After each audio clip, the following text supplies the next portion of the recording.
Friday the 13th is here. That's right. We're talking about, oh fuck, I gave it away. It's Friday the 13th on Kill by Kill.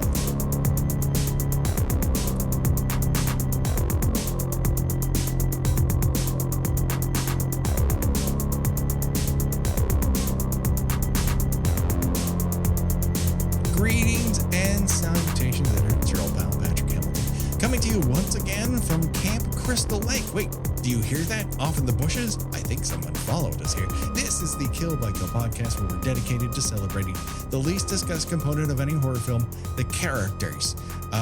But today, on Friday the 13th, perhaps even for the first time in our nearly 6-year history, we're actually talking about Friday the 13th on Friday the 13th. That's right.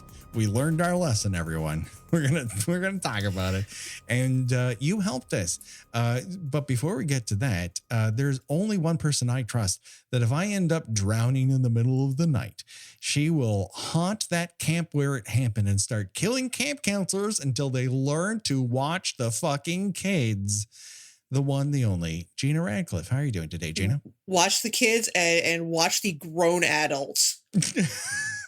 I thought you said you were a good swimmer, Patrick, so I'd like to know what happened here, that you drowned in the middle of Camp Crystal Lake. It was so dark and everyone else was sexing so good, and I just felt the pull of the inky blackness, and I decided that's where I wanted to go tonight. That's why I loaded my pants with stones.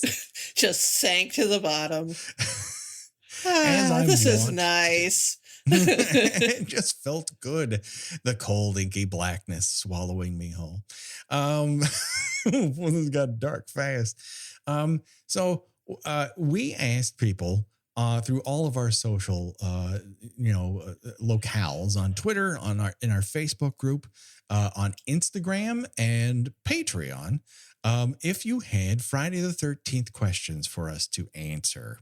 And I think the first one right out of the bat, and I think this cuts to the quick, Gina. David from our Patreon asks, any regrets? Are you doing the podcast? No, absolutely not. It's an open-ended question. It could be, I think it is, any regrets having to do with Friday the 13th. Well, do you okay. regret talking about movies that aren't Friday the 13th? Because that's an occasional regret I have.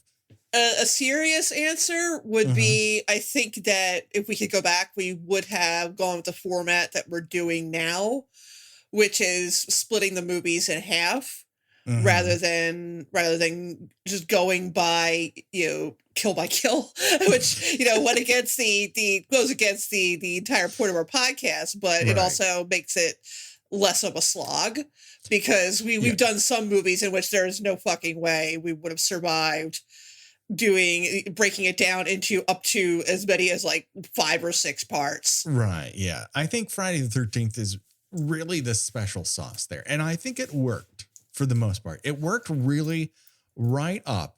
I think 5 was difficult. We slightly went insane there. And then 6, 7, 8. I mean, the other thing that very much helped is by the time we got to part 4, we had guests who would interject their own thoughts and ideas. We weren't just talking with one another about it. We had, we weren't trapped in the prison. We had made ourselves this gilded cage, and that was particularly helpful. But the grand mistake I think we made was not just, getting Jason X over within maybe 3 episodes. That would have been, I don't know how we would have talked about 10 deaths per episode, I think. Yeah. So, and a couple of them, you had to spend a lot of time on, like David Cronenberg. He wants him soft. Perhaps the best line rating in the entirety of the Friday the 13th franchise, that David Cronenberg wants Jason Voorhees soft. And topical, because David Cronenberg has a new movie coming out that I am very excited about. Surgery on Jason Voorhees is the new sex, is from what I hear. Amen.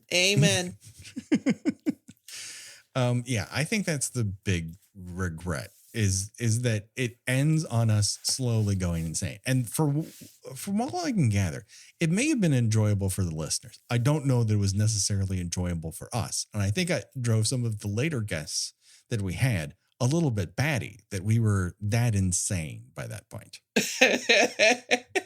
Andrew Schwartz was a lot of fun trying to convince us that it was a great movie. Listen, Andy Schwartz gets a real gold medal for that performance. He walked in thinking this is going to be fun, and then he was like holding people's hands while they walked to their deaths across a bridge. You know, it was tough. But he almost convinced me it was good. Yeah. Or maybe I just wanted to think it, just to have a light at the end of the tunnel. We had tried to speed things up in one of my favorite episodes, and that is the first episode of Friday the 13th, part 5, where we tried to just race through. I think it's like 7 deaths in that one, and it's a wild fucking ride. Because there's just too many. There were too many. That's the reason we started the podcast. There were too many weird details to talk about. And then I think what we discovered is the later the film series went on, the fewer details were actually weird. And it began to be kind of a weird slog. Yeah. They really took a turn where they just started feeling very rote. Which is why, and I think I might accidentally be jumping ahead to answer another question. In rewatching Jason Goes to Hell, I'm like, okay, now we're cooking again. Now we got something. Now we got some juice. But that's the thing. Like, do I think that Jason Takes Manhattan is a good movie? No. Did I think it was fun to talk about? Yes, I did. Because there were so many odd fucking details, like smoking bread, or the full bar for high school graduates, or that popcorn maker that was full of popcorn beyond, like if you opened up the door, all the popcorn would just tumble out into your face. Like the end of Real Genius. Yeah, exactly. And the hay bales in New York City. The hay bales, the fully furnished alleyways. Like there's just a lot going on because that movie was so run and gun. They had like 2 nickels to rub together to cause sparks to light everything. And as such, like there was just very rushed decisions that are now chiseled into stone. So when I say that, like, I like this movie, it's not so much that I think it's a great movie. I just think it's interesting to talk about. And some movies I thought would be more fun, AKA Jason X, that turned out to be not so much fun to talk about. So I don't know. Regrets, I have a few, but overall, I think it helped differentiate us in the marketplace. But once we got to Nightmare on Elm Street, like there was no way we could do that. With a movie where there were 3 deaths. Like we stretched that out to 3 episodes, and that was as far as you could really do that. And I think it worked to our benefit. Yeah. And now I feel like, yes, we hit a bit more of the highlights of movies, but I also think we're like hitting movies that are harder to find, a New Year's Evil, a Mikey. They're out there, but they're not the milkshake that's going to bring all the boys to the yard. And yet I feel like we are in some way responsible for the Unseen now being on Shudder. Listen, it's kismet. It's magic. It's putting the thing you want out into the universe. I'm a little sick of seeing people say, oh, this is the cool things that are on streaming right now. And it's like, but where's the Unseen? Where's the Unseen? They're not seen. Being unseen, apparently. Yes, very much so. So let us move on to perhaps a more real question. Adam from Twitter asks, what's your favorite get bunked? And was there anything that you'd always wanted to see someone get impaled through, kind of like a get bunked wish list? I gotta go with the classic, arrow through the neck in part 1. Yeah. Arrow through the neck is pretty special, but and cast your mind back to nearly 6 years ago, how impossible that death is to actually happen. Like, oh yeah, on a practical level, it's absurd. There's simply no way it could be done. But it's a fantastically inventive thing. Like, I just don't think a lot of people figured when seeing that in May of 1980, oh, that dude's totally getting an arrow through his neck. That is not something that people knew was going to happen. Right, exactly. And they also didn't expect Mrs. Voorhees to have such brawny forearms. Exactly. Well, as we've noted many times, one of the Voorhees family traits is incredible forearm strength, and you can really see it on display there. Yeah, man. As far as Friday the 13th get bunks, that's up there. I also do love and hate the shower door get bunked from Final Chapter, where he crushes a person's face, the prettiest man to ever live. You count that as a get bunked? Well, it's through something else. The weapon is his hand. Okay, that's fair. That's fair. Yeah, it's up there. Is it the best thing? It's very hard to top that arrow because that arrow is top notch. And then right after that shower death, then you get the axe through the door that hits his girlfriend who just lost her virginity in a shower. In a shower. Don't do it. Just certainly not for your first time. That should never be your introduction to penetrative sex. I'm sorry, everyone. Just the things that movies teach our youth. My God. All right, the other one is a get bunked wish list. Yeah. Now, I would say TV, but TV kind of happened for us, just not in Friday the 13th. It happened for us in a Nightmare on Elm Street 3 Dream Warriors. But that would be a cool one. We've definitely seen enough of them happen in theaters.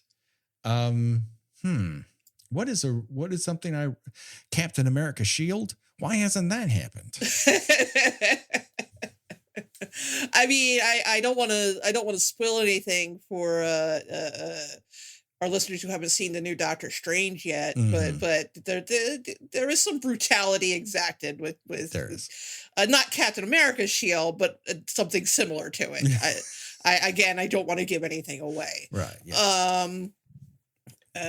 Good flick, by the way. Mostly all the parts was sitting that you could tell were Sam Raimi's parts. That's the thing. It's like it's a very Sam Raimi movie, and I enjoyed that part immensely. And it just fucking rolls, baby, from the minute it starts going. And the theater we saw it in did not have any previews. It just went right from Nuvi to Marvel logo, and then just went. It's like, okay, no Avatar then. 2 for me, baby. I'm still trying to. I mean, I am a fan of old-fashioned farm equipment. Mm-hmm. Now we have had a pitchfork death in part 3. Haven't had it come through anything. It was just kind of shoved at someone, so that's a good one.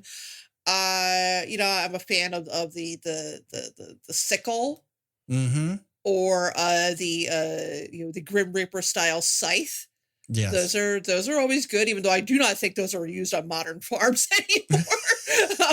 Well, Crystal Lake not full of modern farming. That's true. Not really the bastion for that. No matter how many barns of doom we come across, I feel like Jason, if they bring him back, and then I'm sure they will eventually, is definitely due for just kind of bursting his hands out of the floor and dragging somebody down, which has always been a terrifying thought for me. When I was a child, I had to go up a flight of stairs. I would often take 2 steps at a time. But yeah, that's something I would want to see. Yeah. That's a good one. Paul Huggins from Patreon asks, bigger pervert, Baghead Jason or Fuckhorse? Oh, Fuckhorse. Fuckhorse is the most perverted character we've ever encountered. Yeah, I think Baghead Jason is acting, maybe on the level of maybe a 10-year-old. He's kind of just acting on instinct at this point, hearing his mother's voice whispering to him to kill. Mm-hmm. So I don't think he's at that level yet of, where he's also, heavy breathing and staring at, topless girls and all. No, Right. no, fuck horse is the king. He's king pervert.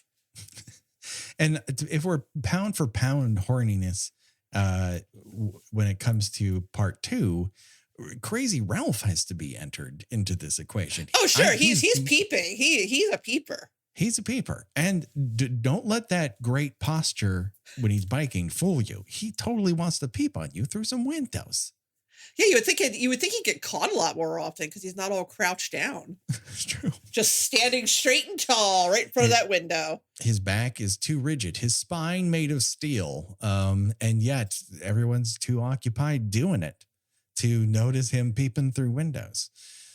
Maybe Baghead Jason just learned it from him. Speaking of learning it from somebody, Tara from the Facebook group asked the following.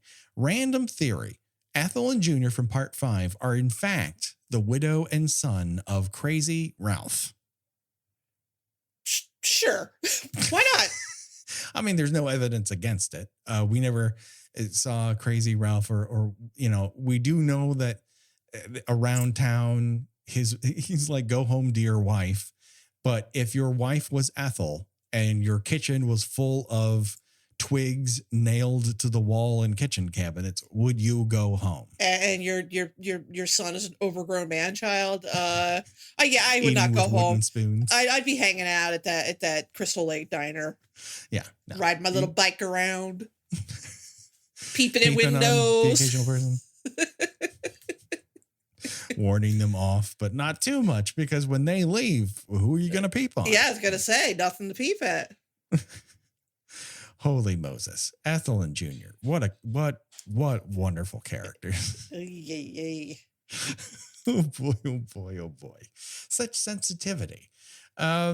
Speaking of which, and pardon me, but this is the nomenclature here. Swamp Hag, who follows us on Instagram, asked us, I love all the 80s fashions in the Friday franchise, especially the later sequels, as that late 80s excess really starts to take hold. So which characters stood out for you looks-wise? Who are you drawn to based primarily on their fashion choices?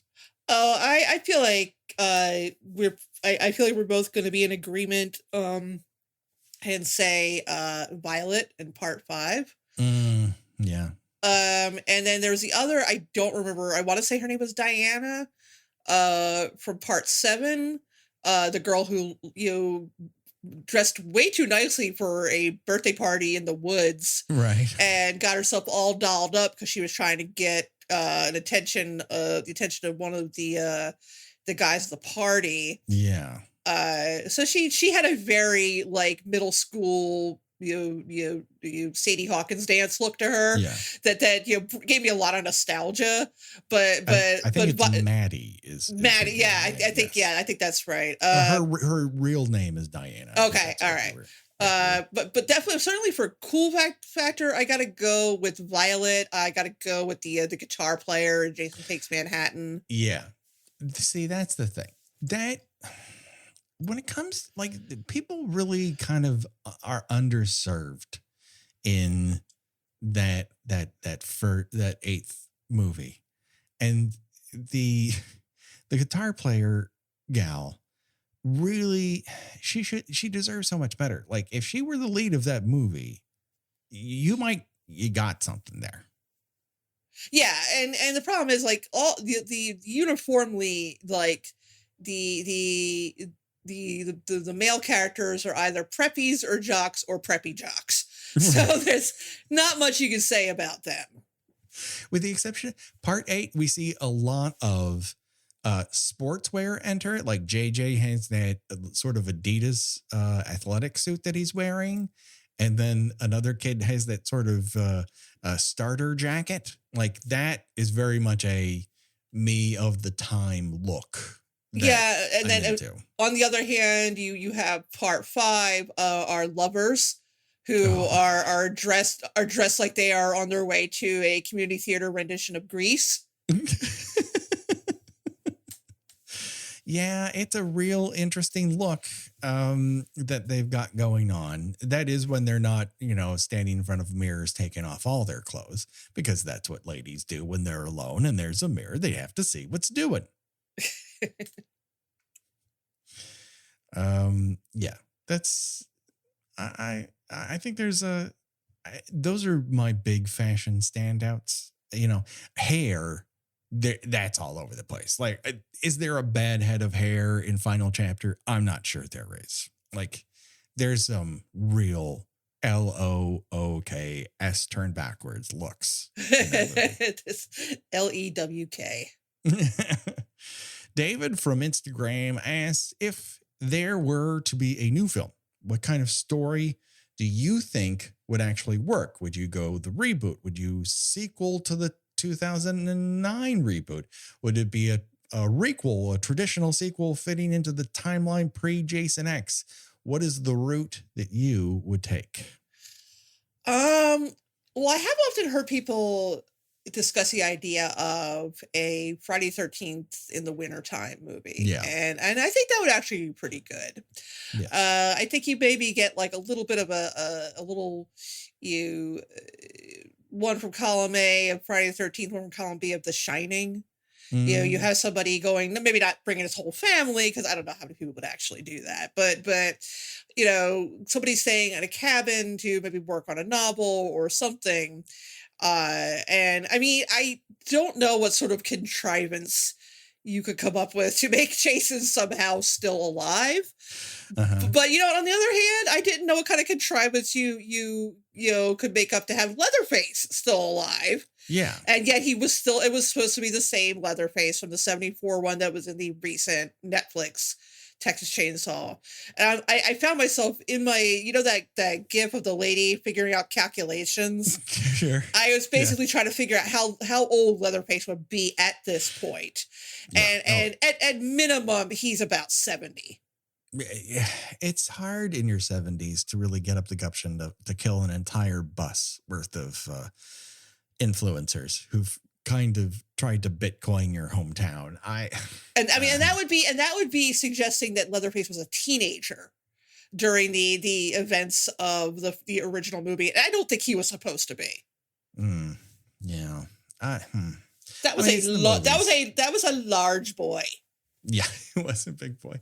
Well, he's eating well by the looks of it. Or he's simply not exercising very much, which would not lead to you living a very long life. I mean, I believe that the Michael Myers in the new Halloween is supposed to be the same Michael Myers. He is also, it is almost pushing 70, if not more at this point. So I mean, sure. When was Jason supposed to drown? Like 1960 or something? I think 58. So he'd be in his 70s. So I mean, he would be in his 70s, but he's already dead. Yeah. I mean, he's immortal. So yeah, I guess. I mean, I would rather they didn't, but at the same time, someone pretending to be Jason also doesn't work. So yeah, I mean, sure, have him come back to life once more. I mean, if you want to do it in the snow, like let's say it's a bus full of a team of some kind and two intramural college teams. And here's an idea. Here's an idea. I'm just throwing it out to the wolves. Sure. You can take a tour of the campsite where the original Friday 13th was filmed. I know this because I get text messages from them at least once a week saying, hey, we have tickets open. I can never afford them. They are prohibitively expensive. So why not make it meta and have people touring this? I mean, I know we have enough of meta horror, but also I feel like just, making the same story again is just kind of, boring. So you have it in in universe that it doesn't have to be Friday the 13th. It could be a horror movie series was filmed here, and they're opening it up to do tours, and then that brings Jason back. So you've got you've got sort of a fresh take on it, but you also got, you're kind of going back to the first movie where they're opening this campsite up after like 20 odd years. Sure, yeah. Like my snowbound thing, if you took a bus and it crashes in the snow and it ends up in the lake and they take refuge in the remains of what was Camp Crystal Lake, and then the bus has opened up the ice out of the lake and Jason comes out of it. I just don't think you need to explain Jason being back, because he's a supernatural fucking creature. He should not exist. That's true. I mean, in complete honesty, I have no need for another Friday the 13th movie. But it's inevitable. Going to do it. It's inevitable. I realize that. So if I seem a little unenthusiastic, that's just because I don't think it's necessary. But I also know it's coming too. My suggestion for them is to not commit yourself to any one particular direction and commission 4 different writer-director teams to come up with pitches, fund them all, line them up in a row, where every Friday 13th you release another one and you budget them so they're not gigantic. You do not need a $60 million Friday the 13th movie. No, you don't need, it doesn't need to be, CGI'd all to hell and back. Yeah. I would say watch the new Halloweens, watch the recent Texas Chainsaw Massacre, read what people are saying about them, and don't make the mistakes those movies made. Yeah. Try to, keep your tone consistent. Try to avoid a lot of, already tired jokes about, things going viral and podcasters coming to because the audience will uniformly just roll their eyes at that kind of thing. And just make, don't be so fucking precious about it. That's the thing. Don't expect to make it chapter 1 money. Just go into it with the idea that you're going to make a bunch of Friday the 13th, and the next movie is going to somehow pick up where the last one left off, and just go with it so that it's a fun fucking time. People just want to see practical effects, and people end up dying and taking chunks out of Jason. And ultimately, he's a creature that emerges from that lake. That's what he's there for, right? It's a fucking curse. That's all it is, everybody. And you don't have to explain it more than that. And resist the urge to make it PG-13. Go for that R rating. Yeah. Well, yeah. It's just not what people want out of a Friday the 13th movie.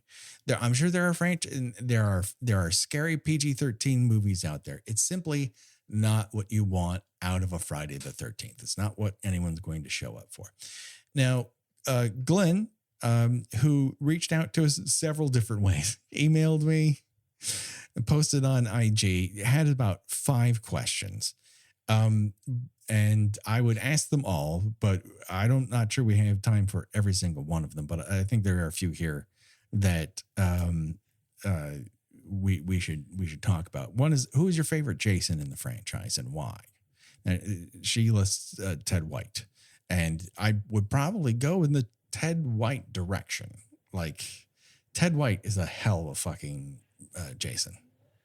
I mean, I'm just going to go for the basic Kane Hodder, because that's kind of the Jason I started with. Mm-hmm. So, again, nostalgia factor. Okay.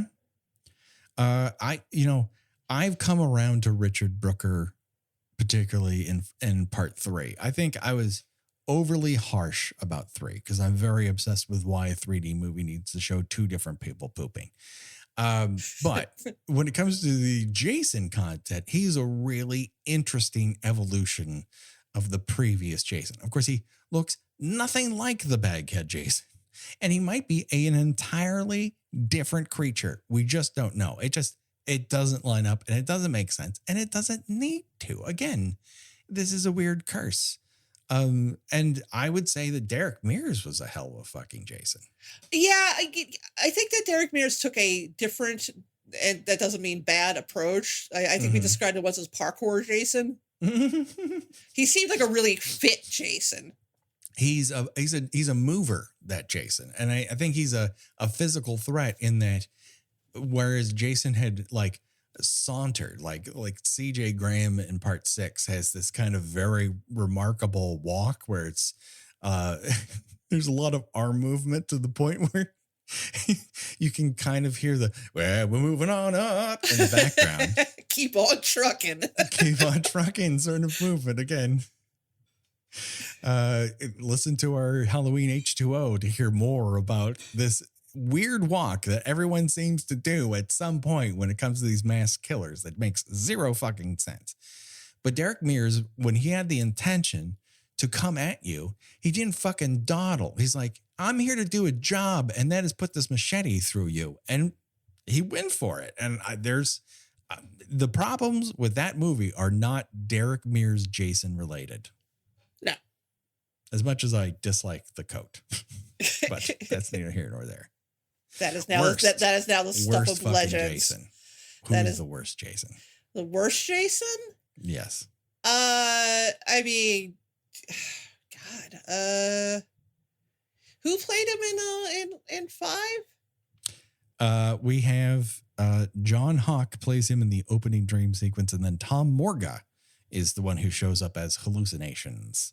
But does that mean that Ambulance Man was actually under the... I guess so. I mean, then that would be my worst that's Tom one. Morga. Okay. So that actor actually was also Jason. He's right up there. Number one to the top. Yeah. I mean, he doesn't have that kind of like, Kane Hodder, fills the doorway kind of presence. Yes, sure. But also Kane Hodder has the thing that I was never particularly a big fan of. He's very angry Jason, which, okay, I'm not sure that's my thing. But he's also a heavy breather Jason, which is, considering he's playing him zombie Jason onward, it's a lot of heavy breathing for someone who should not be taking air into their lungs. You know what I mean? That's true. Okay. And then the other thing that she asked, and there's a couple people who are asking about music here. So Glenn asked, best pop rock song featured in the franchise. And then Ed Harris from our Patreon also asked another musical question. Besides Alice Cooper in the 6th film, what music acts would you like to have seen do specialty songs for the franchise, a la the multiple rap songs that Freddie got? I will say that while I have come around on a lot of heavy metal music, I'm coming off working a lot on the Winchesters, which I don't know will end up making it to air, but that is a prequel to Supernatural. And that had me in a real 1968 to 1975 heavy metal hole. And I think I've come around on a lot of it. I am still not a gigantic fan of heavy metal of the 80s. You're talking about stuff like Deep Purple and Led Zeppelin. But you don't like hair metal. I'm not a hair metal guy. It's never been my thing. So that is a me problem. That is not hair metal's problem. But for so long, particularly in the 80s, it seemed to be like you were handcuffed to heavy metal when it came to horror films. And the only thing that sort of broke that up was the rap music introduced into the end credits of Nightmare on Elm Street movies. So I would have loved to have seen a lot more hip hop be infused into Friday the 13th. They were so reactionary in so many other ways. But early on in the 80s, you wouldn't necessarily have, bunched a lot of heavy metal into it. It was a weird fallow period where, unless you were talking like a Def Leppard or an Iron Maiden, these are very diverse acts as opposed to the homogenized hair metal that it would become post like 1985. So yeah, more Def Leppard perhaps would have been nice. At least the production value would have been high. I just think no established act wanted to be associated with Friday the 13th. No. Alice Cooper, who at least they could draft off the same fumes. Yeah, do you remember when they that was got radio airplay, which Oh, yes. which is to this day amuses me. I have a Famous Monsters T-shirt of the C.J. Graham Jason grabbing Alice Cooper by the throat that I wear around. Very much enjoy that. Yeah, I'm trying to. God, the 80s, early 80s was such a different sound. Yeah, I mean, you were still coming out of disco. There was sort of new wave was starting to become a thing, but what post-punk band are you going to put in a Friday the 13th movie? It just doesn't seem like appropriate. And nothing that would have been like country would have been appropriate either. Maybe it was right to have all this hair metal. Maybe I'm just coming around to it, and I was just too dumb to realize it before I spoke on a microphone. But yes, I would have loved to hear Public Enemies, bring on Big Daddy Kane, more hip hop in Friday the 13th movies. It does not all have to be guitar-based butt rock. And certainly nothing that was ever broadcast from Freddy versus Jason. That, oh my God, holy hell, please don't. That maybe one of the worst soundtracks. Well, that was the problem. And then we noted this on our last commentary track, which was for Halloween H2O, which the end credits rolled over a fucking Creed song where that when you got into the 90s, that, actual soundtracks were being released attached to horror movies. Whereas before you just had, scores and like theme music and maybe one song on the soundtrack. And it usually wasn't anybody notable. But then when the 90s became a period of building the soundtrack before you actually wrote the movie, you would have you would have horror movies that had full 10 or 12 song soundtrack. It was and it wasn't even always what do they call it when the music is in the scene. Sometimes it would just play over stuff and it didn't really have anything to do with the movie at all. But yeah, to try to apply that to the early 80s, it's like you had to get up like Christopher Cross, Air Supply. I mean, Ride Like the Wind to Jason Chasing You is not the worst idea. I'm going to put that out there right now. I don't hate it. Honestly, the best song that has been in any of the Friday the 13th movies is probably The Hive's Tick Tick Boom. Well, yes. That's the height of where it goes. And then Alice Cooper behind that. But it's not there was a lot of non-music music in Friday the 13th where they turn on a radio and it's those anonymous orchestra doing disco like in Happy Birthday to Me, that shit. Yeah, basically the music that does not cost a dime to feature on your soundtrack. Yes, it's music with quotes around it, but it's not really a song. Ed Harris from Patreon also asks, which victims would you like to have made it to the end as either the final girl or boy instead of who we ended up with in any of the franchise? Well, my first thought was going to be Jimmy from Part 4. But the people that made it to the end, that they're fine. I don't mind that it was Tommy and his sister. I mean, obviously they weren't going to kill Tommy off because unlike some masked killers, Michael Myers, Jason Voorhees traditionally does not kill children. So Tommy was inevitably going to make it to the end. So gosh. I mean, I'll just let you stew on that for a second and just roll. I'm taking it back to JJ, our guitar hero from Jason Takes Manhattan. What a more interesting character than Rennie, played by the very delightful Jensen Daggett. I think she is a very attractive actress, and I think she does okay, but she's given a nothing fucking role in that. And yeah, I mean, JJ is a character I want to know more about. Her entire character arc is she's afraid of the water. Right. That's it. That is her entire character.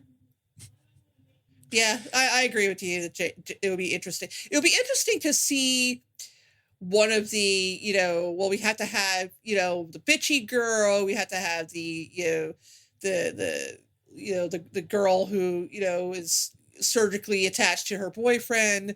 And then we have to have the kind of, punky girl. Right.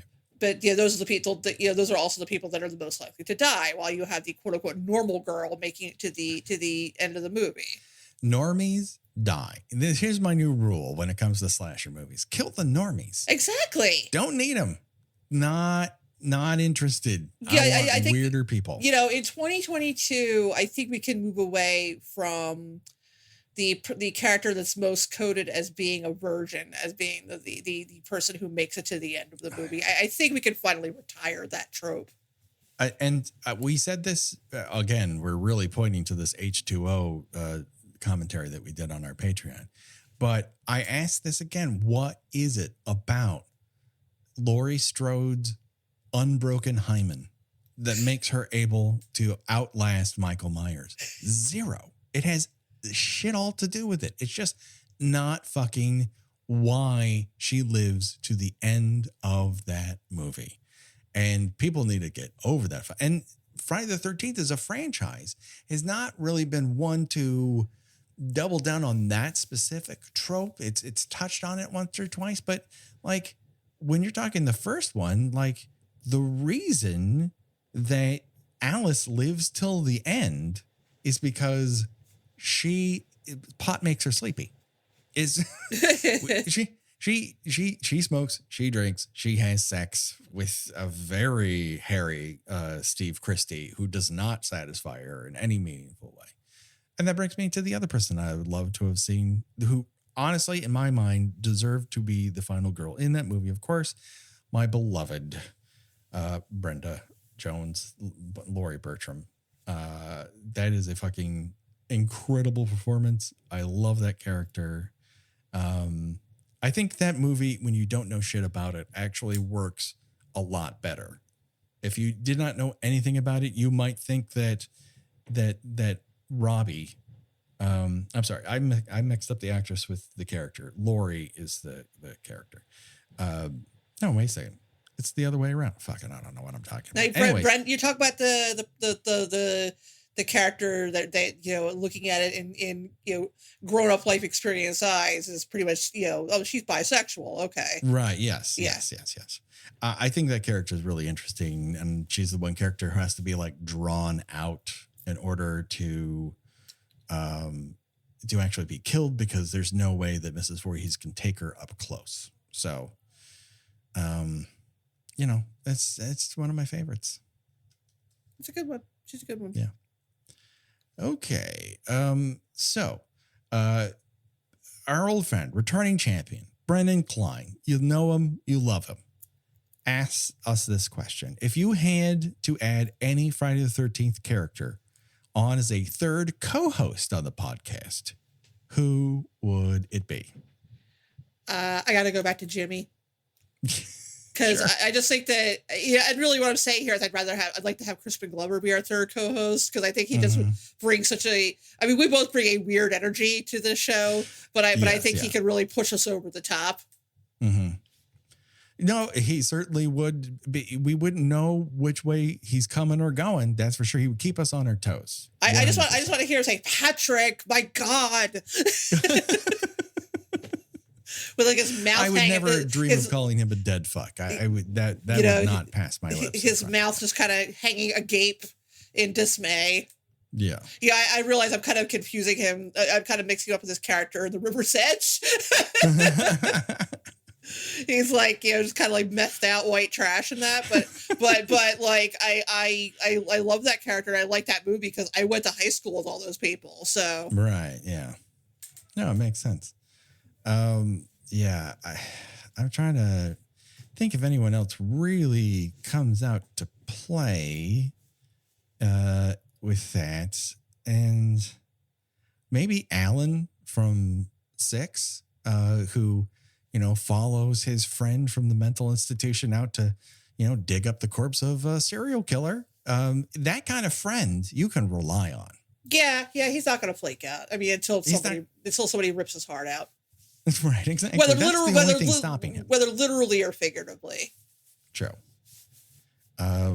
And yeah, JJ, I think would be the other one. Or Brenda. Anyone else? Or Brenda. Brenda has an appreciation for our would almost certainly have an appreciation for our sexual innuendos and she doesn't hold back. She's not a person who has a lot of barriers up to what she's willing to talk about. She's perfectly comfortable just hitting on people, just putting it right out there in the open. Creighton Duke, I think he's a showman. He knows how to he has A material all the time. He knows what he's talking about. The expert in his field. He knows about little girls in pink dresses in front of donuts and hot dogs, all that shit. He's again could bring that kind of weird, over the top weird energy to the show. Yes. 100%. Tori from the Facebook group asks, if you were going to go on a fall break and you're spending the weekend in a cabin in the woods, which ones of the dead meat gang from the Friday the 13th movies would you choose to vacation with? Now, here is a very different kind of question because we're not relying on them. These are people we want to hang with. Which I think is different than I want to go into quote unquote business with you on a long-term podcast project. These are people that you just want to, hang out with for a certain period of time that are going to make the days interesting and the nights even more interesting. Well, here's the thing. I have to look at it in terms of, am I talking about me now or me when I was a teenager watching a lot of these movies? It's your question. You get to answer it however you wish. Okay, because my immediate response would be part 4. Mm-hmm. But, I am an adult. Mm-hmm. And I should be hanging around, solely with other adults. Sure. So that would put me back around part 1. Okay. So yeah, I think overall I would say part 1. Brenda seems cool. Alice seems chill. Can't really say much for the dudes there, but Yeah, I mean, yeah. Kevin Bacon in his prime is nice to look at. I mean, sure. You're getting that hinder at its best. I think Annie. We didn't get to see much of her, but she's a good time gal. I think if Steve Christie just drives off in a Jeep and we don't fucking see him again, that's fine. Yeah, 1 is really high up there. 2, when you're coming to that group, there's some people that should have died that didn't. Well, I mean, if I'm lucky, maybe I'll go and end up hanging out at the bar with that one guy. Just disappears. Like you just never. Right. He goes to the bar. We hear hide her hair ever again. Yes, that's right. But you're talking like sex idiot Paul Holt. You're like Terry, Vicky, Sandra, Jeff, Mark, Scott. Maybe not Deputy Winslow. He deserves to die for finding Jason Voorhees' toilet. That guy I don't want to hang out with very much. And there's no way in fuck you're getting me to hang out with the part 3 crew. Oh, no. That's a nightmare. No. Just a bunch of assholes. Well, listen, Vera was fine. Vera was fine, but everyone else, like, you want me to hang out with Chuck and Chili? No. Rick? Fuck that. The biker gang of doom, Fox, Loco. Nah. Ali seems cool, but he's fallen in with a bad crowd. Yes, that's what it comes down to. And I'd rather die any way that anyone dies in this entire franchise than hang out with anyone from part 5 for longer than 3 seconds. Oh, I mean, also, take into consideration those people are mentally ill. Again, I'm not the one who forced them on me. I don't want to make fun of the kids in the mental institution halfway house. Yeah, but you know what?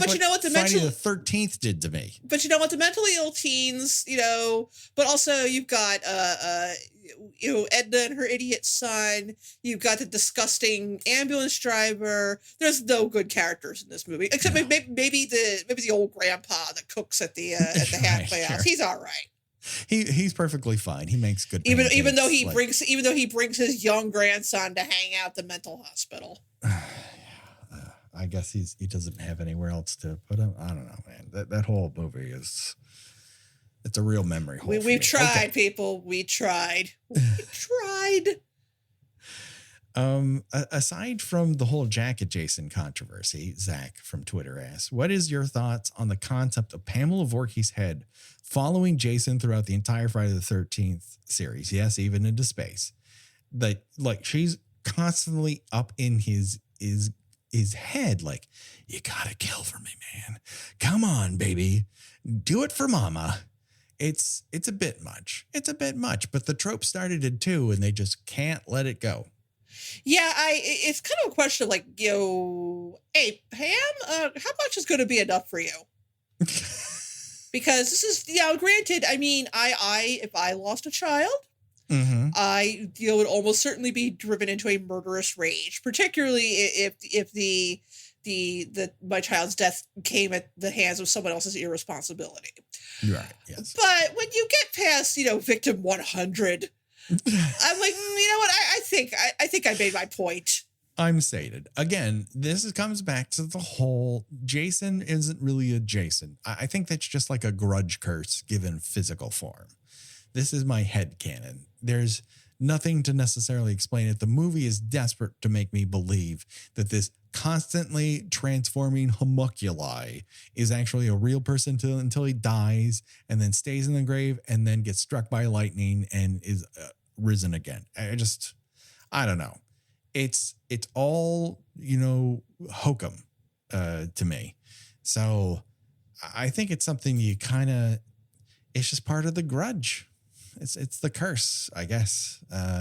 It's not my favorite part of it all. I don't need it. I just need Jason to get up and pick people up like he has amazing, forearm strength and start swimming again because he's such a great swimmer. He somehow forgot to swim in Manhattan. That's right. He just walks along the bottom of the ocean. Paige just saying hi to Aquaman on his way. Yeah. Oh, what a movie. What a picture. Casey from the Facebook group asks, in the style of living in a cozy little coastal town like Cabot Cove, which version of Crystal Lake and its accompanying town and townies would you like to live at? So which version of Crystal Lake in any of the franchise do you think is like your speed? Oh, well, I mean, to be fair, I basically went to high school in a town that looked very much like Crystal Lake. So I have a lot of mixed feelings about that environment. I mean, certainly from part one looks the closest to what that felt like to me, with like the diner and people acting a little weird, squirrely. I certainly I thought it was pretty goofy how in the reboot everybody apparently kept this masked serial killer a secret because he also had the best pot in 3 counties. No, again, are they part of his pot distribution system? I think that I honestly think that that's what you're supposed to assume, that they, as long as the townspeople leave him alone, they can help themselves to all the devil's lettuce that they want to if they want to go to Philly, it's about an hour's drive away. New York City, hour and a half. You got yourself a nice little side hustle. Sure, why not? Of all of them, definitely not the 2009 remake. That I do not want to be part of a criminal conspiracy. I think the part 2 version has a nice looking downtown to it. I've always been interested in that sort of town that's built on top of giant concrete slabs. So you're off the top of the road. That's always been interesting to me. I don't know why.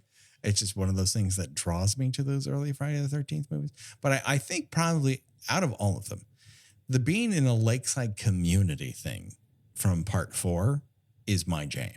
Yeah, that's around the lake. That's a good point. That looked very bucolic, except for when murders are happening. I'm curious as to, being that you grew up in you grew up in Los Angeles, so the settings of these movies, really, I mean, are there any, mass murder franchises that have ever taken place in Los Angeles? I mean, there's Hellbent, which takes place in WeHo. So there's that.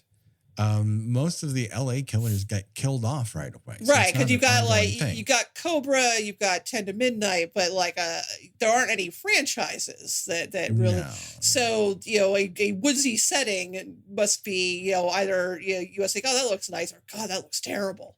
Mm-hmm. It's it's not exactly what. Yeah. I mean, I grew up with and still have friends from the area who live in houses that are far apart enough from each other where definitely someone could come in and murder everyone and nobody around you would ever know. Like the only way they would know is maybe a week or two later your mailman shows up and says, "Hey, no one's come to get the mail. Maybe I should check on this." Yeah.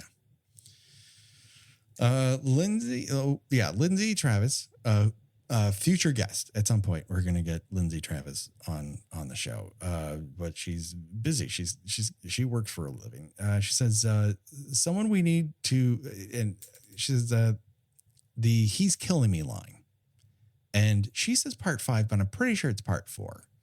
I could be wrong. She could be wrong. Who could say? You'd think I'd have all this knowledge. Well, he's the brother of the girl who got killed in the sad sandwich in part.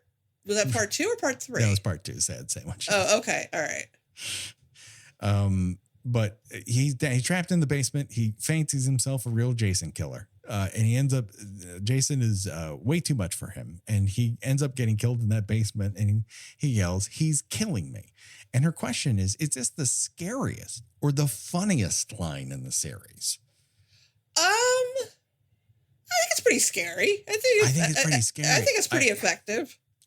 I think if you're watching it ironically, and it's very easy to do that with Final Chapter, but that is one of those things where it is one of the rare moments where you're actively hearing somebody in the middle of their murder. Jason has a lot of, I stab you, and then you make a funny face, and you fade off into the netherworld. And this is the one time someone's getting the hell beaten out of them and cut to ribbons. It's not slow. He's really taking his time here. And so I think it comes off funny the first time you hear it. And then the more times you watch it, the scarier it gets for me. Yeah. Like, as you said, Jason isn't usually known for spending his time on people. So, this is a little drawn out. Mm-hmm. And nobody wants to, one of our running gags is deciding which way we choose to die. And both of us always tend to take the one that, we go the fastest because nobody wants to be aware that they're about to die. Yeah. and I think that it's scarier when you think in terms of, what would I be doing or saying if this was happening to me? Yeah. And I said, nobody wants to be aware, even separately of being in tremendous pain and trauma, that, this is the end, this is happening, there's nothing I can do about it. Yeah. It's kind of like, you ever fall down and you in your brain, you're like, I'm falling. Right. and this is that writ large. Yes, this is that, but being stabbed repeatedly with a garden claw.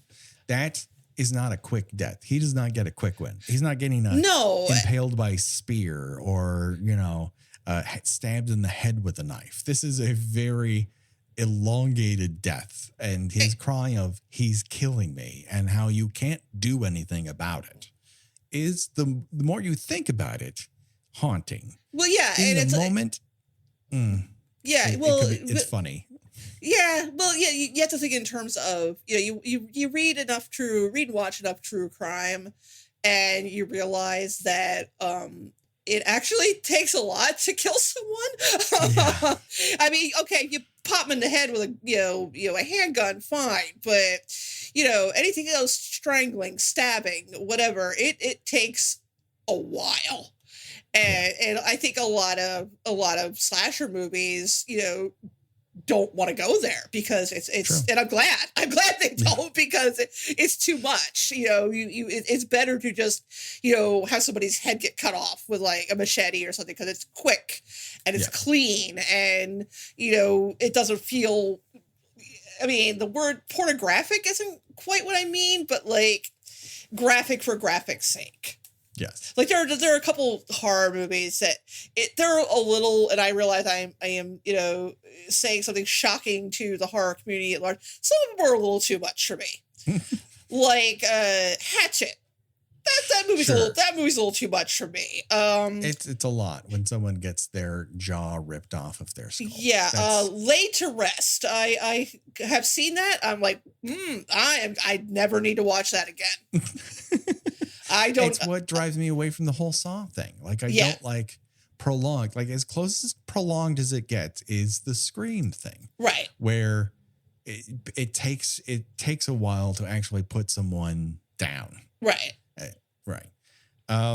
Steven from the Facebook page asks, after fighting Freddy, Jason went on to appear in the Mortal Kombat video game, where he took on other pugilists such as Scorpion, Triborg, and the Predator.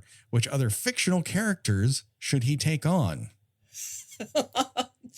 Mr. Six from the Six Flags commercials. Yeah. I don't think Mr. Six from the Six Flags can be killed, to be honest. I think he would just kind of engage him in a dance off until Freddy collapses in exhaustion. Mm-hmm. The killers from Just Before Dawn. I think that would be a real grudge match. And it would be spoiler alert for Just Before Dawn. It would be 2-on-1. So I think that would be a toughie. Certainly a pre-zombie Jason. I would like to see Jason go up against Madman Mars because they're both backwoods mutants. So. They both have raw animal strength. Yes. Then Madman Mars has a folk song and Jason does not. He does not. He at best he has an Alice Cooper song, which is not folksy at all. And we don't have nearly enough jacuzzi deaths in the Friday the 13th franchise. We don't have enough novelty belt buckles in the Friday 13th franchise. Megan from Patreon asks, Kevin Bacon and Crispin Glover are two of the most well-known and successful Friday the 13th alums. What A-listers or serious thespians would you have cast in a Friday the 13th movie? Like early in their career or now? Yeah, I would say like you obviously established stars typically don't end up in Friday the 13th movies. The 2009 remake being the one who's the most egregious, where it's using a lot of TV people. A lot of Canadian actors. Right. I mean, honestly, I would love to have seen Adam Driver play an adult Tommy.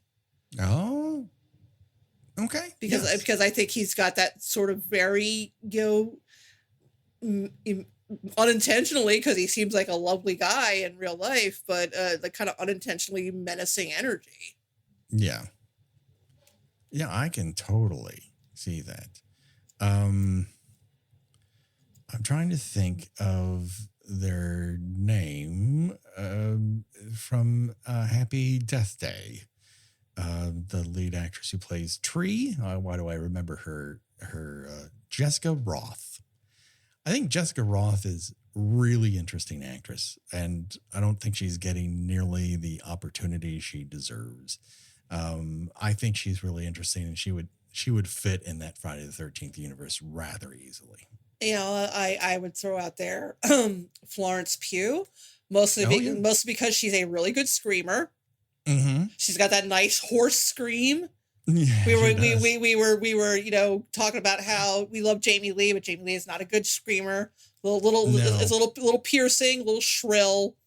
But like when Florence Pugh screams, it actually sounds like it hurts. Like have you ever like just screamed really loud, like your chest hurts afterwards. You feel that a little. To kind of go off book here and talk about another horror movie real quick, The Hunger. David Bowie, for his character, he rapidly ages into an elderly man, and he said to get his voice to sound like a raspy old person, he went on the Manhattan Bridge and screamed at the top of his lungs. Oh wow. But yeah, it she sounds like she's really putting her whole lungs into it. And she's such an interesting actress. She is. She just makes everything kind of weirdly come alive. Like you can't manufacture that. You can only find it. And it doesn't really matter what genre of movie I'm watching her in. She is instantly really compelling. There's something about how she doesn't ever feel fake, even when she's doing the fakest shit possible. Exactly. And she would have to be the final girl. I would not buy her being killed off, even relatively late in it. She'd have to be the final girl. Yeah. I'd love to draft our favorite Hollis from My Bloody Valentine, Keith Knight, specifically playing Hollis. He has to be Hollis. Yes, he just shows up. Hey guys, how are you? He just shows up.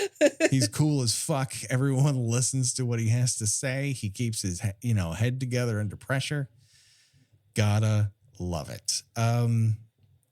Okay. Just swung by New Jersey on my way out of Canada. Zombie Ham from Instagram asks us, we never see Jason eat at all. So what food do you think Jason actually would like so much that he would actually calm down, stop killing, and eat it? I mean, what draws him? Raccoon carcasses? Roadkill. Yeah. I mean, street pizza. Wash it down with some nice warm sunny D. Some dried peanuts. Yeah. These are all possible. I mean, he's an animal. He's feral. So, he's going to just, eat pine cones and whatever unidentifiable, recently deceased animal he can find. Yeah. Brant from the Facebook group asks, where is the worst place to be caught having sex or about to have sex by Jason? Do they mean in the movies or just where we? I think it can be from the movies, or it could be where you think would be the worst place to be caught having sex while Jason is about to kill you. I mean, in the movies, they're all bad because I would not want to have sex at a campsite. Whether it's outside or on one of those hard little cots or anything like that. None of that seems comfortable at all. Yeah. In real life, I don't know, porta potty. Yeah, porta potty would be right up there. Porta potty's like the worst of all. You should not be having sex in a porta potty anyway. Yeah. But to get caught by a killer there, I mean, what's more embarrassing? If it's some sort of penthouse letter situation that I never thought this would happen to me. I'm having sex in a porta potty. I never thought I'd have sex in a porta potty. But then it started happening, and then Jason Voorhees showed up. I challenge anybody to try to make a story about having sex in a porta potty sexy. That is something that people are going to fail at. I mean, maybe if the porta potty just came off the factory and it had not been used yet. On the factory line, like it's in the warehouse. It's like you and the quality control lady. There's only one way I know to make sure that this porta potty is ready to be out in the world. Honey, we got to have sex inside of it. Got to make sure that occupied lock works. Derek from our Patreon asks, I'm interested in how the Friday the 13th franchise ranks in comparison to other franchises, your Halloweens, your Child's Plays, etc. I've always liked Friday the best, but your reviews of Scream have made me think that pound for pound, it may be the best. I think we've talked about this a few times, and pound for pound, I think Child's Play is the most interesting journey.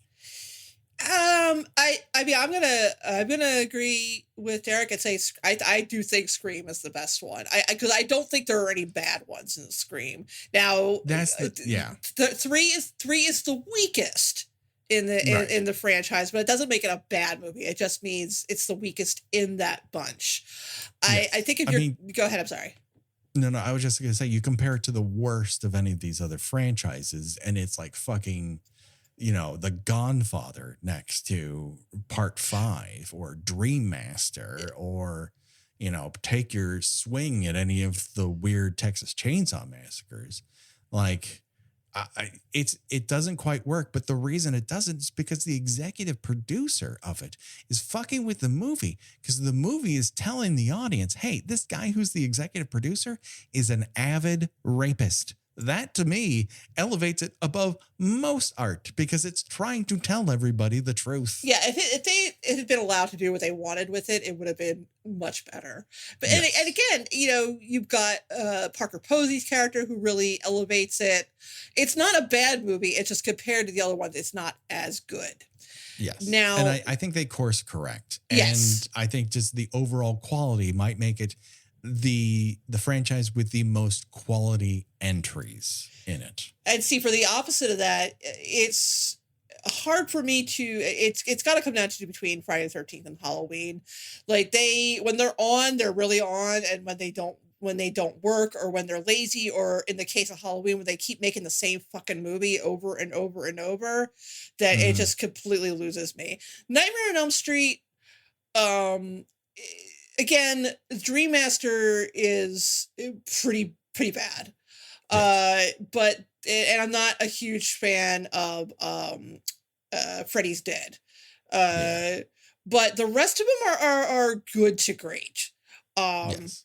But it also has that reboot, which is amongst the worst things that has ever That's true. Yeah, to commercially make a shit ton of money. Yeah, if you're talking like franchise reboots, I'd have to go with Halloween, Friday the 13th, and way down at the bottom, Nightmare. And I didn't even like the Halloween reboot that much. And I really didn't like the Friday the 13th one.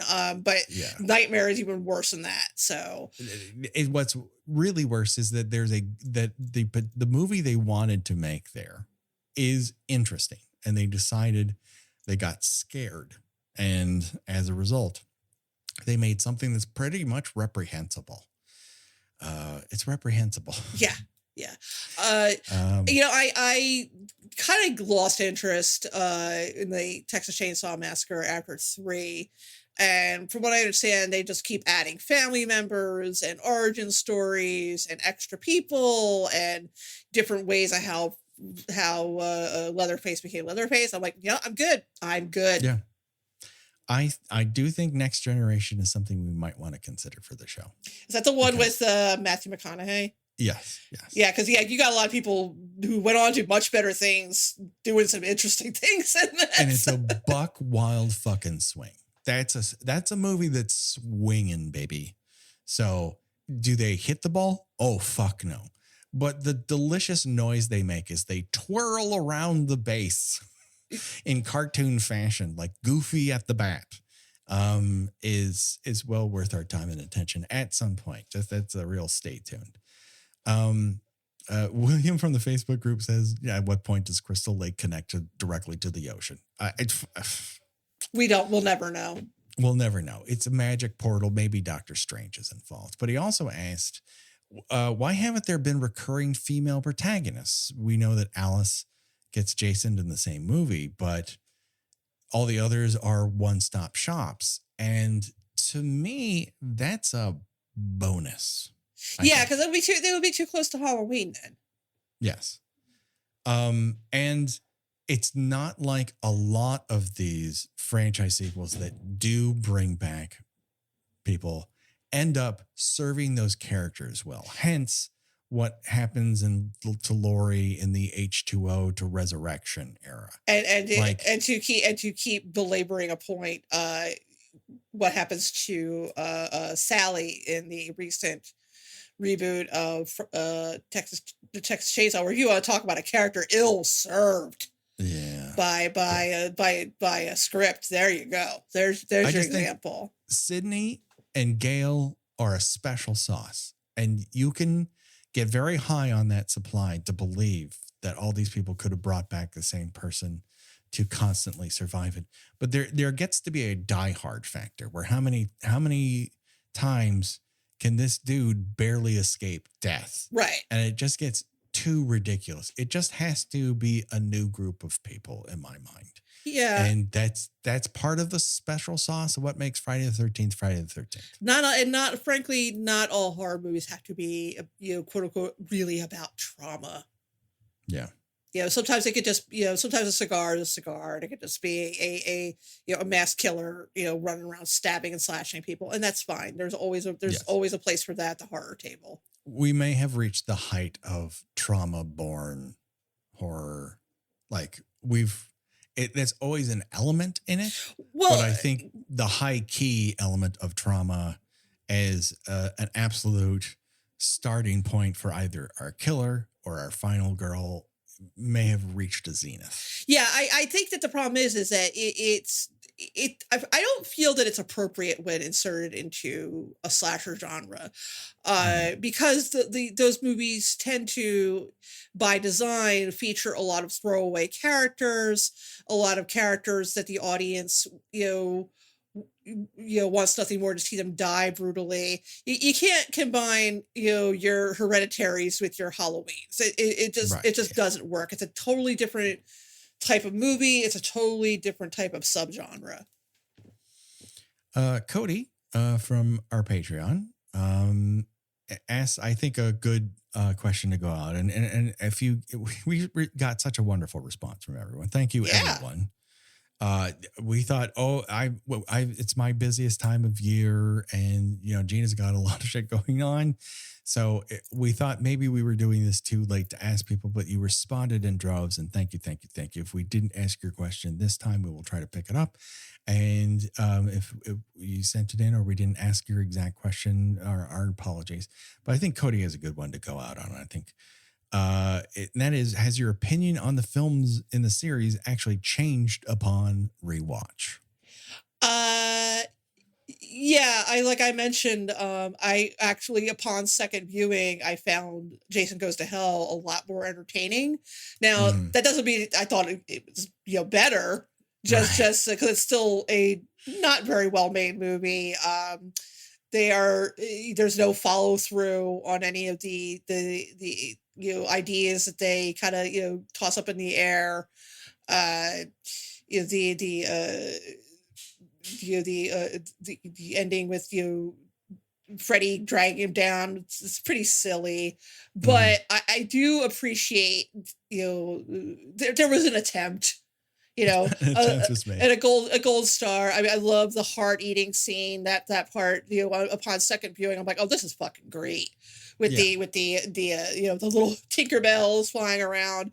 I must have a memory hole the Jason strapping a man to a table and shaming him like it was some sort of like we stumbled across some sort of fetish video. I was like, wow, I don't remember this at all. That might be the single most weirdest moment in the entire franchise. Just like, what are you even doing here? But I don't mean that in a bad way. Like, what are we doing here? This is wild. It's a weird swing, and it doesn't connect to anything else in the movie. It's not like this is something that reoccurs or is explained. It's just something that happens. So yeah, it's totally bug nuts. I wish the movie were more bug nuts, to be honest with you. The biggest one that's turned around for me, and I've said it before, but is Friday the 13th Part 3. I was very harsh on it as a 3D movie. And I don't like a lot of the characters. My apologies, I just hit the microphone. I'm not a fan of the characters, but I do think the movie, when you just watch it, especially with a group, moves, baby. That third act is fan-fucking-tastic. And if you have the chance to watch it in 3D, I suggest that you do, because it actually explains why it's filmed the way it is. It makes sense in 3D. In 2D, it doesn't make a lick. Like, it just doesn't work for me in terms of how it operates as a piece of cinema. In 3D, it's a lot better, and it doesn't waste a lot of time. And when you get to that third act, it's amongst the best third acts in all of the franchise's history. You know, that's, I think, for me, the entry that improves in my esteem upon rewatch. And I think, I don't know that I can go through Jason X again. No, that's just something I gotta leave. I have no desire for love or money to ever revisit Part 5, Jason X, the reboot. Everything else, you know, I'll give another shot. But those are the ones I'm like, nope, I am perfectly fine. Never having those darken my mental door ever again. I would watch the reboot again over Freddy versus Jason, despite the one fantastic Freddy death in it. I think that movie is kind of worthless.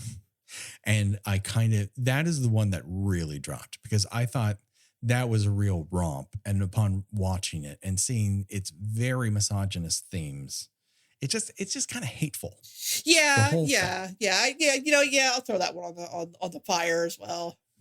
But great Freddy dream death. Like, that is where you can go. If you had done more of this and more folding people in half in beds and less time focused on date rape.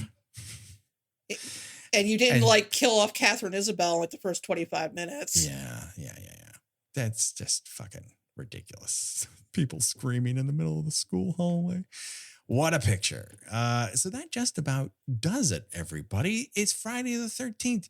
It doesn't matter what our opinions are. Like, let us know what your favorite, answer these questions. Like, hit us up on any of the locations you reached out to us and let us know how you feel about any of these questions. We'd love to hear from you. There are no wrong answers.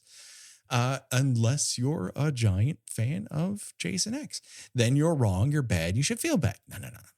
Love what you love. Don't fucking let anybody else talk you out of your emotional response to a motion picture. It is yours. But thank you very much to everyone who reached out with questions. It just does our heart good to hear from our fans. Yes, thank you very much. Josh Hollis does our art. I don't know what Jason Hollis does for us. Probably nothing, but Josh Hollis does all of our artwork. Revenge Body does all of our music. You can reach out to us on Twitter, Facebook, Instagram, our email at killbykillpod@gmail.com. Please, for the love of all that is holy, rate and review us. If you have not already, on your podcatcher of choice, if it allows that, on Spotify, iTunes, Apple Podcasts, all these Google Podcasts. Please, if you like the show and you have the ability to do that, please do that for us. It does so much for us. Gina, where can people find you on these here internets? Before I give out my information, we don't normally do birthday shout outs. Okay. But because this person's birthday falls on Friday 13th this year, it's today. Well, when this goes live, and it's also the birthday of our most frequent guest and a very dear friend of both myself and the show. It's Megan Sunday's birthday. Oh, yay, Megan! Happy birthday! We Megan. love you, Megan. I hope you have a wonderful day. Mwah, mwah, mwah. And then you can find me on Twitter under Gina Does Things. I'm also on Instagram under the same name. And I write about television and movies at school.net. My recent reviews include the Hulu true crime miniseries Candy and Under the Banner of Heaven. And I will be covering the HBO Max documentary George Carlin's American Dream. So you can look for that pretty soon. Very cool. And all our infos. Next week, we'll be back with more Dish by a Dish. We're talking about episode 2 of season 3. It's more of our Murder Husband's Italian adventures. You're going to want to get on board for that. It's a good time. Do it today. People, check it out. For myself and for Gina, the body count will continue. Happy Friday the 13th, everybody. Kill, kill, kill, ma, ma, ma.